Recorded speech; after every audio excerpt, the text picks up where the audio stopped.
For the past 20 years, I've had an opportunity to work with organizations clear across the country, primarily dealing with three issues: what it takes to lead, what it takes to get things done, and how do you work better with other people.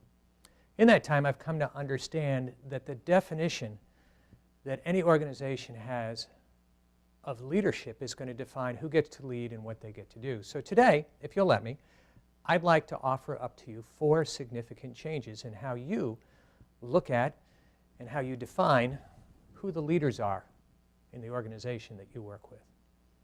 The first change has to do with who gets to be a leader. In our culture, we often define leadership by position or title. And while this is significant in an organizational chart, in many instances, it prevents people from being involved and prevents people from taking initiative. We all know people that have had a title and done nothing. In a similar fashion, we've also known people who had no title whatsoever, and yet they were leading the pack. So the change that I offer up is this: leadership is defined within an organization by the tasks that you do, responsibilities that you take, and the choices that you make. It's a different way of defining who gets to lead and who doesn't. The second change is probably as significant because it talks about what is the responsibility of a leader. Well, most of us then go to a job description, and certainly job descriptions are significant, but ultimately leaders are responsible for influencing populations. They are responsible for taking a group of people from here to here, and they do that certainly with the words that they use, but they also do it with how they act and the choices that they make.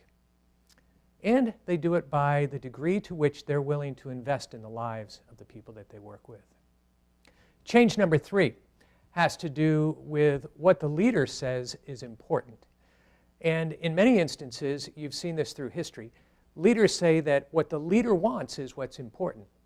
Leadership is about the leader. I'm going to suggest that it's not.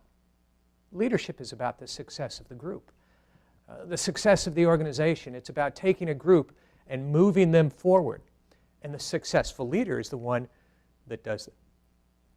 The final change is a rather simple one, and yet, again, fairly significant. Leadership's not something you're born with. It's something that you develop over time. And to be successful, you have to learn how to learn. Leadership's about becoming better at what you're doing, and in so doing, becoming successful as a group.